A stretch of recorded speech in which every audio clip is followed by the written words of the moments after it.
శ్రీమాత్రే నమః. సద్గురు జ్యోతిషాలయం నుంచి 2025 ఆగస్టు నెల గోచార గ్రహస్థితులు, ఆ రాసులన్నీ కూడాను ఎలా గమనం ఎలా అవుతున్నాయి, వాటి యొక్క స్థానాలు ఎలా ఉన్నాయి అని చూస్తే, ముందుగా రవి ఆగస్టు 18 వరకు కర్కాటకంలో ఉంటారు, తర్వాత సింహంలో ప్రవేశిస్తున్నారు. చంద్రుడు తులారాశి నుండి 12 గ్రహాలు తిరుగుతారు. అంగారకుడు కుజుడు ఈ నెలంతా కన్యారాశిలోనే ఉంటారు. బుధుడు ఈ నెల 27వ తారీఖు వరకు కర్కాటకంలో ఉండి తదుపరి సింహంలోకి ప్రవేశిస్తున్నారు. గురు భగవానుడు మిథున రాశిలో ఉంటున్నారు. శుక్రగ్రహం ఈ నెల 19 వరకు మిథునంలో ఉండి తర్వాత కర్కాటకంలోకి ప్రవేశిస్తున్నారు. శనీశ్వరుడు ఈ నెల మొత్తం మీనరాశిలోనే ఉంటాడు. వక్రశని రాహు ఈ నెలంతా కుంభరాశిలోనే ఉంటారు. కేతుగ్రహం ఈ నెల అంతా సింహరాశిలోనే ఉంటారు. ఈ యొక్క గ్రహాలన్నీ కూడా ఏ స్థానంలో ఉందో దాన్ని బట్టే 12 రాశుల యొక్క వారి యొక్క గోచారాన్ని బట్టి ఫలితాలు అనేది ఉంటుంది. శ్రీమాత్రే నమః. సద్గురు జ్యోతిషాలయం నుండి 2025 ఆగస్టు నెల గోచార గ్రహస్థితులను బట్టి రాసులకు అన్నిటికీ ఎలా ఉందో అనేది ఇప్పుడు మనం చూసుకోబోతున్నాం. ప్రతి ఒక్కరికి కూడా నా జాతకం ఇది ఎలా ఉంది, నాకు ఆరోగ్యం ఎలా ఉంది, నాకు ఉద్యోగం వస్తుందా, నాకు వ్యాపారం వస్తుందా, లేదా నాకు సంతానం అవుతుందా, నా జీవితం ఎలా ఉంటుంది, నా చదువు ఎలా ఉంటుంది, ఇలాంటి ఎన్నో ప్రశ్నలతో ప్రతి ఒక్కరు జాతకాలు చూస్తుంటారు. ఈ నెల ఆగస్టు నెలలో మీ గోచార గ్రహస్థితి ప్రకారం ఒక్కొక్కటిగా చెప్పుకుంటూ వస్తాను. ఇది మీ యొక్క వ్యక్తిగత జాతకానికి ఒక 30% నుంచి 40% వరకు మాత్రమే వర్తిస్తుంది. మీ యొక్క వ్యక్తిగత జాతకం, సంపూర్ణ జాతకం మీరు పుట్టిన టైంని బట్టి మాత్రమే నిర్ణయించడం జరుగుతుంది. జాతకం పడుతున్న వర్షానికి ఒక గొడుగు మాత్రమే, కానీ జాతకం జీవితం కాదు. మీరు మీ యొక్క ఇష్టదైవాన్ని, మిమ్మల్ని మీరు నమ్మండి, జీవితంలో ఎంతో గొప్ప స్థితికి వస్తారని మనస్ఫూర్తిగా ప్రార్థిస్తున్నాను.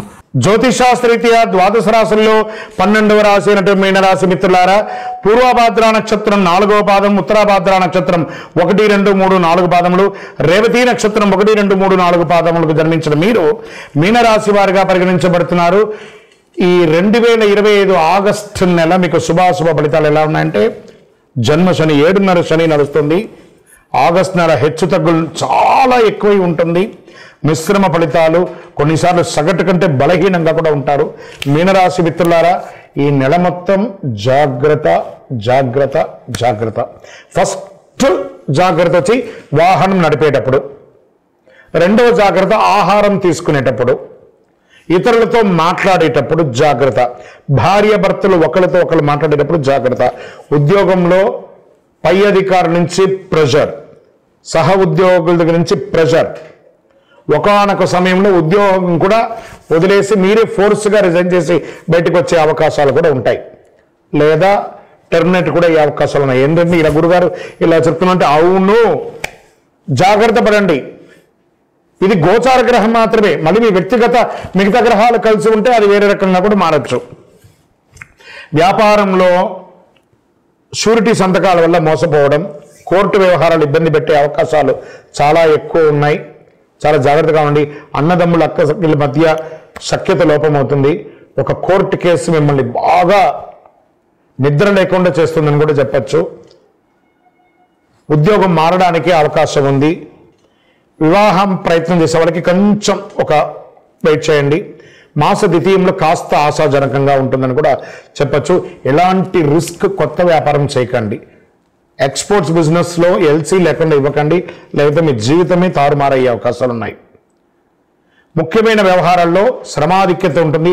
సమాజంలో తిరిగే వాళ్ళు, రాజకీయంగా కానీ అలా ఉన్నవాళ్ళు వీలుంటే సైలెంట్గా ఉండండి, లేదా మంచి మాత్రమే మాట్లాడడం మొదలుపెట్టండి. ఖర్చులు అధికమయ్యే అవకాశాలు ఉన్నాయి. శస్త్రచికిత్స అయ్యే అవకాశాలు ఉన్నాయి. హాస్పిటలైజ్ అయ్యే అవకాశాలు ఉన్నాయి. చాలా ఇబ్బందులు కలిగే అవకాశాలు చాలా ఉన్నాయి. జాగ్రత్త పడండి. పరస్పర వాదనలు, ఎవరితో మాట్లాడినా ఏదో రకమైనటువంటి వాదన. ఎందుకంటే శని నాలుక మీద వచ్చి కూర్చున్నాడు, కానీ ఏదో రకమైనటువంటి ఆర్థికంగా మేలు జరిగిపోతుందని కూడా చెప్పచ్చు. మీరు చాట్స్ చేయడం, వాట్సాప్ ద్వారా, ఫేస్బుక్ ద్వారా, ఇన్స్టా ద్వారా ఎవరికైనా కామెంట్ చేసినప్పుడు ఆ కామెంట్ కూడా మిమ్మల్ని ఇబ్బంది పెట్టే అవకాశాలు ఉన్నాయి. జాగ్రత్త. మంచి మాటలు మాత్రమే మాట్లాడండి. పరిచయాలు ఏర్పడతాయి, ఆ పరిచయాలని దుర్వినియోగం కూడా అయ్యే అవకాశాలు ఉన్నాయి. కుటుంబం మీద ఖర్చు పెరిగే అవకాశాలు ఉన్నాయి. అసాంఘికమైనటువంటి కార్యక్రమాలు చేయకండి. ఏ విధమైనటువంటి ఇల్లీగల్ అఫైర్స్ కూడా పెట్టుకోకండి, చాలా ఇబ్బందులు కలిగే అవకాశాలు చాలా ఉన్నాయి. విద్యార్థులు చాలా కష్టపడాల్సిన సమయం ఇది. ఆరోగ్య విషయంలో స్నేహితులు శత్రువులుగా మారే అవకాశం. మహిళలు ఎక్కువ శాతం సమాజంలో తిరుగుతూ ఉంటారు కాబట్టి పండుగ నెల కాబట్టి మీ యొక్క ముఖ్యమైనటువంటి ఆభరణాలు కానీ ఇంకొకటి కానీ వస్తువులు కానీ జాగ్రత్తగా ఉండండి. రాజకీయ నాయకులకి ఇది గడ్డు కాలం అని చెప్పచ్చు. తస్మాత్ జాగ్రత్త. మీ యొక్క డాక్యుమెంట్స్ కానీ మీ యొక్క రెన్యువల్స్ కానీ లేదా చిట్ ఫండ్స్లో కానీ బ్యాంక్ లోన్స్ కానీ ఏమైనా ఉంటే అవన్నీ కూడా పెండింగ్ పడే అవకాశాలు, మీ బిల్డింగ్కి పర్మిషన్స్ కూడా ఇవన్నీ పెండింగ్ పడే అవకాశాలు ఉన్నాయి. రానున్న రోజులంతా మీదే. ఈ ఒక్క నెలకు వస్తే జాగ్రత్తగా ఉంటాయి. వ్యవసాయదారులకు కూడా మిశ్రమంగా ఉందని చెప్పచ్చు. ఐటీ రంగం వారికి మిశ్రమం, మీడియా రంగం వారికి అద్భుతంగా ఉందని కూడా చెప్పచ్చు. ఎందుకంటే చాలా వరకు మీ యొక్క ప్రభావమే ఎక్కువ ఉంటుంది. చంద్రాష్టమం ఆగస్టు 27/8/2025 7:21 సాయంత్రం నుండి 30/8/2025 7:53 వరకు చంద్రాష్టమం ఉంటుంది. 2.5 రోజులు. నెల మొత్తం చాలా కేర్గా ఉండాలి. ఈ 2.5 రోజులు ఇంకా ఎక్కువ కేర్గా ఉండాలి. అదృష్టం ఇచ్చే సంఖ్య 7. శనివారం కలిసి వస్తుంది. దక్షిణ దిశ ప్రయాణాలు అనుకూలం. ఈ కాస్మెటిక్స్ కానీ అలంకార వస్తువులకు కానీ దూరంగా ఉండండి. దానివల్ల కూడా స్కిన్ అలర్జీ వచ్చే అవకాశాలు ఉన్నాయి. నవగ్రహ ఆలయాలకి ప్రదక్షిణం చేయండి. 19 ప్రదక్షిణాలు 48 రోజులు కూడా చేయండి. అనుకూలమైనటువంటి దైవం ఇష్టదైవం శని భగవాన్ని ప్రార్థన చేయండి. అతి శక్తివంతమైనటువంటి కరుంగాళిమాల 48 రోజులు జపించాలి. శని యొక్క శక్తి తగ్గడానికి ఈ యొక్క కరుంగాళిమాల ఇబ్బందికి తగ్గడానికి ఈ కరుంగాళిమాలను ధరించండి. అద్భుతంగా ఉంటుంది. మీ యొక్క ఇష్టదైవం కులదైవం దగ్గరపై దీపం పెట్టండి. మీ వయసు ఎంత ఉందో అంత. ఈ నెల మొత్తం దైవనామస్మరణ చేయండి. కలౌ నామస్మరణాత్ అన్నారు. నామస్మరణతో అన్ని కూడా తొలగిపోతుంది. ఎవరితో కూడా ఆల్మోస్ట్ సోషల్ లైఫ్కి కొంచెం దూరంగా ఉండడానికి ప్రయత్నం చేయండి. మీ వ్యక్తిగత జాతకం తెలుసుకోవాలనుకుంటే కింద నెంబర్కి మీ యొక్క పేరు, date of birth, time of birth, place of birth WhatsApp చేయండి. 12 రాశులకు కూడా ఈ ఆగస్టు 2025 నెలలో ఈ చంద్రాష్టమం ఎప్పుడెప్పుడు వస్తుంది, ఈ చంద్రాష్టమం రోజు ఏమేమి కేర్ తీసుకోవాలి, ఈ చంద్రాష్టమం రోజు ఏం చేస్తారంటే 2.5 రోజులు ఉంటుందండి ఈ యొక్క గమనం. ఈ సమయంలో వాహనం నడిపేటప్పుడు జాగ్రత్తగా ఉండాలి. ఏదైనా సంతకాలు పెట్టేటప్పుడు జాగ్రత్తగా ఉండాలి. ఇతరులతో మాట్లాడేటప్పుడు జాగ్రత్తగా ఉండాలి.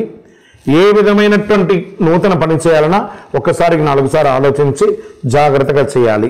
మరి ఈ నెలలో చంద్రాష్టమం మేషరాశి వారికి ఆగస్టు 2 11:52 నుండి 5/8/2025 11:23 వరకు చంద్రాష్టమం ఉంది. మళ్ళీ ఇదే నెల రెండోసారి కూడా వస్తుంది మేషరాశి వారికి. 30/8/2025 7:53 ఉదయం నుండి 1/9/2025 7:55 సాయంత్రం వరకు మేషరాశి వారికి చంద్రాష్టమం ఉంది. జాగ్రత్తగా ఉండాలి. మరి వృషభ రాశి వారికి చంద్రాష్టమం 5/8/2025 11:23 నుండి 7/8/2025 8:11 వరకు చంద్రాష్టమం ఉంటుంది. జాగ్రత్తగా ఉండాలి. మరి మిథున రాశి వారికి 7/8/2025 8:11 రాత్రి నుండి 10/8/2025 2:11 ఉదయం వరకు చంద్రాష్టమం ఉంటుంది. జాగ్రత్తగా ఉండాలి. కర్కాటక రాశి వారికి ఆగస్టు 10/8/2025 2:11 ఉదయం నుండి 12/8/2025 6:10 ఉదయం వరకు చంద్రాష్టమం ఉంటుంది. జాగ్రత్తగా ఉండాలి. సింహరాశి వారికి 12/8/2025 6:10 ఉదయం నుండి 14/8/2025 9:06 వరకు చంద్రాష్టమం ఉంటుంది. జాగ్రత్తగా ఉండాలి. కన్యా రాశి వారికి 14/8/2025 9:06 నుండి 16/8/2025 11:43 ఉదయం వరకు చంద్రాష్టమం ఉంటుంది. జాగ్రత్తగా ఉండాలి. తులారాశి వారికి 16/8/2025 11:43 ఉదయం నుండి 18/8/2025 2:40 వరకు చంద్రాష్టమం ఉంటుంది. జాగ్రత్తగా ఉండాలి. వృశ్చిక రాశి వారికి 18/8/2025 2:40 నుండి మధ్యాహ్నం నుండి 20/8/2025 6:35 వరకు చంద్రాష్టమం ఉంటుంది. జాగ్రత్తగా ఉండాలి. ధనుస్సు రాశి వారికి 28/2025 6:35 సాయంత్రం నుండి 23/8/2025 12:16 వరకు చంద్రాష్టమం ఉంటుంది, జాగ్రత్తగా ఉండాలి. మకర రాశి వారికి 23/8/2025 12:16 ఉదయం నుండి 25/8/2025 8:29 ఉదయం వరకు చంద్రాష్టమం ఉంటుంది, జాగ్రత్తగా ఉండాలి. కుంభరాశి వారికి 25/8/2025 8:29 ఉదయం నుండి 27/8/2025 7:21 సాయంత్రం వరకు చంద్రాష్టమం ఉంటుంది, జాగ్రత్తగా ఉండాలి. మీనరాశి వారికి 27/8/2025 7:21 రాత్రి నుండి 30/8/2025 7:53 ఉదయం వరకు చంద్రాష్టమం ఉంటుంది. ఈ చంద్రాష్టమం రోజు ఎంత వీలుంటే అంత దైవనామస్మరణ చేయండి. ఎవరితోనూ వివాదాలకు దిగకండి. వాహనం నడిపేటప్పుడు జాగ్రత్త, సంతకాలు పెట్టేటప్పుడు జాగ్రత్త జాగ్రత్త జాగ్రత్త. శ్రీమాత్రే నమః. నమస్కారం. ఆగస్టు నెల 2025 ఆగస్టు నెల వచ్చిందంటే మనకందరికీ కూడాను ఉభయ తెలుగు రాష్ట్రాలే కాకుండా దేశ విదేశాల్లో ఆసేతు హిమాచలం పండగ వాతావరణం అని కూడా చెప్పచ్చు. ఏంటి, శ్రావణ మాసం వచ్చేస్తుంది, భాద్రపద మాసం వచ్చేస్తుంది, ఆశ్వేజ మాసం వచ్చేస్తుంది, కార్తీక మాసం వచ్చేస్తుంది, మార్గశిర మాసం వస్తుందని ఒక ఆషాఢంలో తొలి ఏకాదశి గురు పౌర్ణమి నుండి మొదలు పెడితే ఇంకా పండగలు శివరాత్రి వరకు. మరి ఈ ఆగస్టు నెలలో 2025 ఏమేమి పండుగలు ఉన్నాయి అనేది పండుగల గురించి మనం తెలుసుకుంటాం. ఆగస్టు 8 శుక్రవారం వరలక్ష్మి వ్రతం, వరమహాలక్ష్మికి పూజ. ఆ అమ్మవారిని ప్రార్థన చేసుకుంటాం. ముత్తైదులందరూ కూడాను చక్కగా వరలక్ష్మి వ్రతం చేసుకొని వాయినాలు ఇచ్చుకోవడం, పసుబొట్లకు వెళ్ళడం ఇవన్నీ జరుగుతున్నటువంటి ఒక గొప్ప విశేషమైనటువంటి రోజు. ఆగస్టు 9 శనివారం జంధ్యాల పండుగ మరియు రాఖీ పండుగ. ఈ యొక్క ఆడపడుచులకి అన్నదమ్ములకి అందరికీ కూడా ఒక అద్భుతమైనటువంటి ఒక పండుగ. ఆడపడుచులందరూ అన్నదమ్ములకి రాఖీ కట్టడం, ఈ యొక్క సహోదర సహోదరి యొక్క ప్రేమానురాగాలను పెంచే ఒక అద్భుతమైనటువంటి ఒక పండుగ. పౌర్ణమి శనివారం. ఆగస్టు 11వ తారీఖున శ్రీ రాఘవేంద్ర స్వామి వారి యొక్క ఆరాధన మహోత్సవం. మరి ఆగస్టు 12 మంగళవారం సంకష్టహర చతుర్థి. ఈ సంకష్టహర చతుర్థి మంగళవారం రావడం విశేషం, అందులోనూ శ్రావణ మాసంలో రావడం ఇంకా విశేషం అని కూడా చెప్పచ్చు. ఆగస్టు 15 మన యొక్క భారతదేశానికి స్వతంత్రం వచ్చినటువంటి స్వతంత్ర దినోత్సవం. ఆగస్టు 16 మళ్ళీ శనివారం వచ్చింది, శ్రీకృష్ణ జన్మాష్టమి. ఇంకా ఆగస్టు 24 భాద్రపద మాసం ప్రారంభమవుతుంది. ఆగస్టు 27 బుధవారం వినాయక చతుర్థి. అద్భుతమైనటువంటి ఒక మహా పండుగ అని కూడా చెప్పచ్చు. వినాయక నవరాత్రి కూడా ప్రారంభమయ్యే ఒక అద్భుతమైనటువంటి పండుగ. ఈ పండుగ దినాల్లో అందరూ కూడాను భక్తులందరూ మన యొక్క నెక్స్ట్ జనరేషన్కి ఈ పండుగలు అంటే ఏంటి, దీన్ని ఎలా జరుపుకోవాలి అని ఆ పిల్లలకి అందరికీ కూడా నేర్పియండి. వాళ్ళ చేత ఎక్కువ చేయించండి. సమాజానికి హితం పలికే విధంగా ఒక అద్భుతమైన పెద్దవాళ్ళందరూ ఈ పండుగల గురించి పిల్లలకి వివరించి చెప్పగలిగితే చాలా విశేషంగా ఉంటుంది. అందరూ కూడా పండుగ సమయంలో జాగ్రత్తగా ఉండండి. అన్ని రకాలైనటువంటి జాగ్రత్తలు తీసుకొని చేయండి. ఏ ఇబ్బంది పడకుండా ఆ రోజు కావాల్సిన పిండి వంటలకు ఏ ఏర్పాటు చేసుకోవాలి, అలంకారాలు ఏం చేసుకోవాలి, పూజ సామాగ్రిలు ఏం కొనుక్కోవాలి, ముందే ప్రణాళిక సిద్ధం చేసుకొని, ఎందుకంటే ఒకటే నెలలో సుమారుగా 6-7 పండుగలు వచ్చేస్తుంది కాబట్టి అన్ని ప్రిపేర్ చేసుకోవాలి. కాబట్టి చక్కగా చేసుకోండి. మీ యొక్క రాశి ఫలితాలన్నీ కూడా అఖిలాండకోటి బ్రహ్మాండ నాయకుడు శ్రీ ధర్మశాస్త్ర అయ్యప్ప స్వామి వారి 18 అవతారముల దేవాలయం తిరుపతిలో బ్రహ్మశ్రీ డాక్టర్ చంద్రమౌళి గురుస్వామి గారు నిర్మించి సమాజానికి అంకితం ఇచ్చారు. మీకోసం లోకక్షేమం కోసం ప్రార్థన చేస్తాము. వందే మాతరం, వందే మాతరం, వందే మాతరం. చంద్రమౌళి వెంకటేష్ శర్మ గురుస్వామి. నమస్కారం.